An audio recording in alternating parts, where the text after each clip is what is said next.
dia tentu akan ada perannya, tapi kita tunggu saja. Terima kasih. Kalau ada pandangan Pak Jokowi terlalu cawe-cawe pemerintahan Pak Prabowo gimana Pak?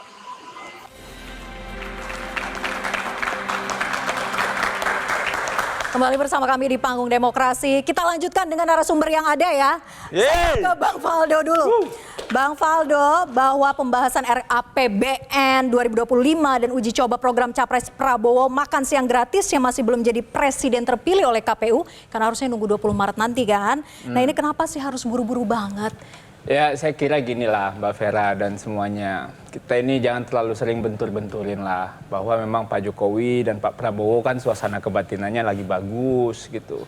Kita bicara soal keberlanjutan gitu, kita nggak mau juga ibaratnya nih sering banget nih Mbak, ini kan dia dalam politik praktis sering banget nih orang-orang yang menjadi suksesor itu ibarat ditaruhin paku gitu tuh di kursi dia mau duduk gitu, jadi he can do nothing.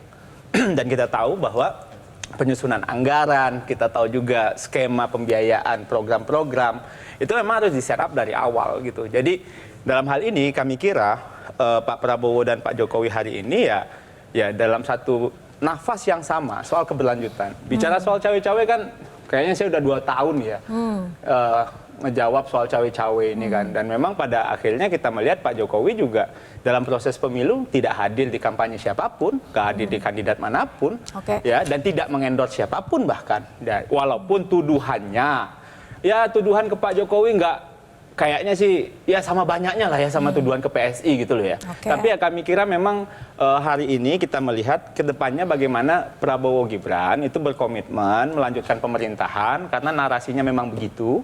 Dan kami kira juga dalam hal ini kita juga perlu sama-sama melihat bahwa proses bangsa kita ke depan akan berjalan, waktunya juga nggak banyak-banyak amat, prosesnya 20 Oktober itu sekarang bulan Maret, 7 bulan ya. Pemilu mungkin habis ini kita Ramadan, Idul Fitri ya.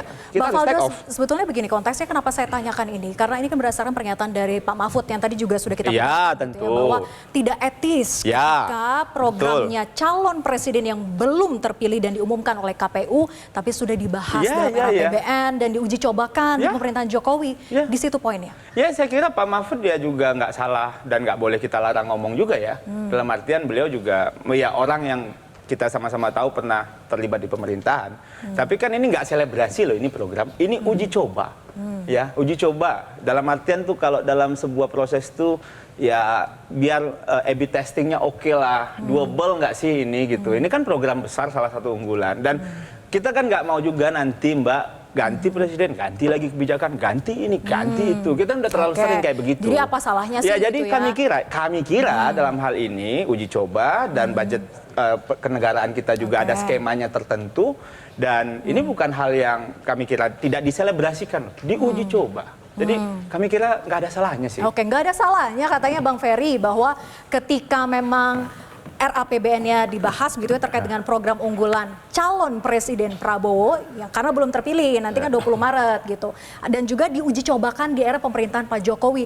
Tadi kata Mas Faldo ya wajar lah ini kan untuk mengamankan dan keberlanjutan dari program-program Pak Jokowi gitu. Ya pertama Faldo ini memang muda ya, tetapi kan dia bukan kemarin sore dalam politik. Dalam politik kan ada ruang yang mengatur ya dalam hukum administrasi negara, hukum keuangan negara, semua ada tertib hukumnya. Proses birokrasi yang tidak taat proses itu masalah. Termasuk juga pengelolaan program pemerintahan. Bagaimana mungkin ceritanya pemerintahan ini belum resmi, sudah dibahas dalam APBN yang merupakan program yang akan dieksekusi. Nggak detail itu sih Bang, uji coba. Iya, kan tapi ngapain? Coba bayangkan rapat kabinet, kalau nggak menuju detail gimana itu? Untuk apa rapat kabinet? Ini pengalaman 2014, waktu itu saya anggota tim transisi. Waktu itu Pak Presiden SBY, ya. Kita tim transisi datang ke Pak SBY untuk mencari informasi. Itu posisinya sudah terpilih atau belum? Sudah terpilih. Sudah terpilih. Makanya tim transisi kan. Jadi kita datang ke Pak Jokowi untuk menyesuaikan, melihat di mana ruang-ruang fiskal yang memungkinkan untuk program-program nanti yang katakanlah champion program. Pada waktu itu saya, waktu itu ketua tim transisi Bu Rini Sumarno, dan ada Pak BGS yang sekarang Menteri Kesehatan, itu kita bermalam-malam mengolah APBN ini yang ada untuk melihat nanti. Termasuk menghitung kebutuhan anggaran untuk yang namanya infrastruktur. Kita bandingkan dengan defisit APBN pada waktu itu. Kita hanya bisa dapat data. Karena apa? RPJMN-nya Presiden itu berlaku 5 tahun. Jadi harusnya sampai 2025 itu masih menyelesaikan hal-hal yang belum diselesaikan oleh Presiden petahana. Makanya kan siklus APBN yang didapat oleh Presiden berikutnya kan itu bukan tahun pertama dia menjabat, APBN yang dia susun, enggak. Itu yang sebelumnya. Tetapi kemudian kan keanehan muncul ketika kemudian Presiden Jokowi membahas dalam rapat kabinet champion program dari paslon yang baru menang quick count. Belum menang oleh Mahkamah Konstitusi dan KPU loh. Baru menang quick count. Sudah bahas dalam rapat kabinet. Ya, di mana ada pertentangan nih. Pak Presiden bilang, itu kan cuma bahas ini. Itu aja udah aneh. Lalu Bahlil menjelaskan secara detail apa yang mereka bahas. Ya, menteri yang lain juga begitu, Bu Sri Mulyani dan sebagainya. Jadi kalau saya melihat, ini bukan seperti tadi yang dikatakan oleh wakil dari Gerindra itu, bahwa ini biasa kepentingan rakyat. Enggak, ini adalah hal yang aneh. Jadi baik, kenapa ini aneh, kenapa begitu? Ya ini kalau menurut saya hanya membuktikan bahwa Pak Presiden ya itu dan kabinet ya sebenarnya dalam tanda kutip ya tim bayangan atau tim pemenangan paslon, karena tidak ada logiknya RPJMN itu. Lalu apa yang dilakukan oleh Presiden? Baik, saya ke Mas Umam, apakah hak angket itu bisa jadi solusi untuk membuka dugaan cawe-cawe Pak Jokowi dengan berbagai macam rentetan yang sudah terjadi? Iya, kalau misal dalam konteks hak angket versi DPR ya, tentu bergantung pada konteks apa saja yang akan diinvestigasi. Maka sebenarnya per hari ini saya sangat-sangat berharap itu angket itu daftarkan saja dulu. Dan kalau misalnya kita merujuk ke Undang-Undang MD3 itu kan syaratnya sangat sederhana sebenarnya. Diajukan oleh 25 anggota DPR, lebih dari 1 fraksi, nanti kemudian dibawa ke paripurna. Nanti di paripurna kita akan melihat itu siapa sebenarnya yang memiliki political will yang serius, yang memiliki komitmen untuk membuka, untuk melakukan investigasi dalam konteks tudingan-tudingan supaya nggak hanya berhenti di level itu saja. Jadi hak angket harus bergulir dan bisa jadi solusi untuk mengungkapnya begitu ya? Ya, kalau misal kemudian prosesnya terutama ya dalam konteks poin-poin yang akan diinvestigasi itu clear, kemudian konteks isu implementasi kebijakan dan juga undang-undang yang mau diinvestigasi juga clear, kita juga lebih enak. Karena kalau misal tidak, ini Om Ferry ini terlalu sering kena prank. Jadi kampus sudah bergerak, suara guru besar sudah bergerak, tapi itu hanya bergerak pada level kekuatan ekstra parlementer. Sementara kita cek di dalam intra parlementer, praktis tidak ada terjadi apapun. Artinya apa? Ada gap di sana. Nah, kita nggak karena di bola panasnya di PDIP. Nah, ini yang kemudian nanti harus dijawab dengan baik. Masa reses sudah selesai sampai 4 Maret, jadi besok gimana nih, hak angket udah siap digulirkan nggak? Yang saya tahu sampai malam ini DPP masih rapat. Ya, jadi saya belum bisa bilang sekarang. Tetapi kan seperti tadi saya sampaikan, survei Kompas hari ini 62,2% publik setuju hak angket kecurangan pemilu. Tetapi kalau saya melihat ya, hak angket ini utamanya bukan untuk urusan pemilu.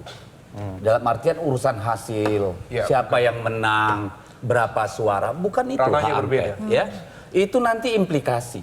Tetapi hak angket ini yang sudah pernah terjadi sejak zaman Bung Karno, ada hak angket devisa negara, penggunaan devisa, hak angket Pertamina Gate pada zaman Pak Harto, pada zaman Gus Dur ada Brunei Gate dan Bulog Gate dan seterusnya nih. Zaman Pak SBY itu ada 6 apa 7 hak angket nih.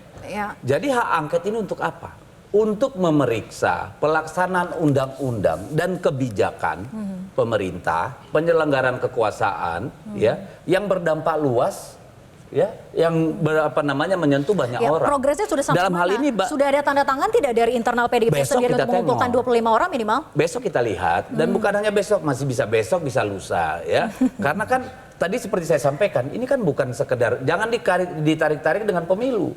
Karena pemilu belum ada pemenangnya. KPU belum menetapkan hasilnya. Tapi berapa persen keyakinan untuk pasti digulirkannya, Bang Deddy? Loh, saya kan nggak bisa main persen-persen. Kita aja masih reses. Kan masih reses nih. Oke. Ya anggota DPR sekarang masih pada di dapilnya jagain suara. Ini beda sama pemilu-pemilu yang lalu. Tetapi saya mau bilang, dalam pelaksanaan pemerintahan kemarin, selama pemilu banyak hal yang dilanggar. Undang-undang APBN dilanggar, Undang-undang Keuangan Negara dilanggar, ya kan? Macam-macam. Jadi kesana dulu kita pergi. Oke, durasi kita sudah habis, sudah kredit title ya. Oke, mohon maaf lagi. Hak angketnya Bang. Oke, semangat katanya, ini ditunggu ya semua Sembako pihak. juga melanggar undang-undang karena harus ada penerimanya, ada Semangat hak angketnya. Oke, kita tunggu ya Bang Deddy, hak angketnya digulirkan ya. PDIP inisiator nih. Oke, baik. Terima kasih Bang Deddy, Bang Ferry, kemudian Mas Umam dan juga Bang Faldo. Saya Vera Bahason pamit undur diri. Terima kasih atas atensi Anda dan selamat malam.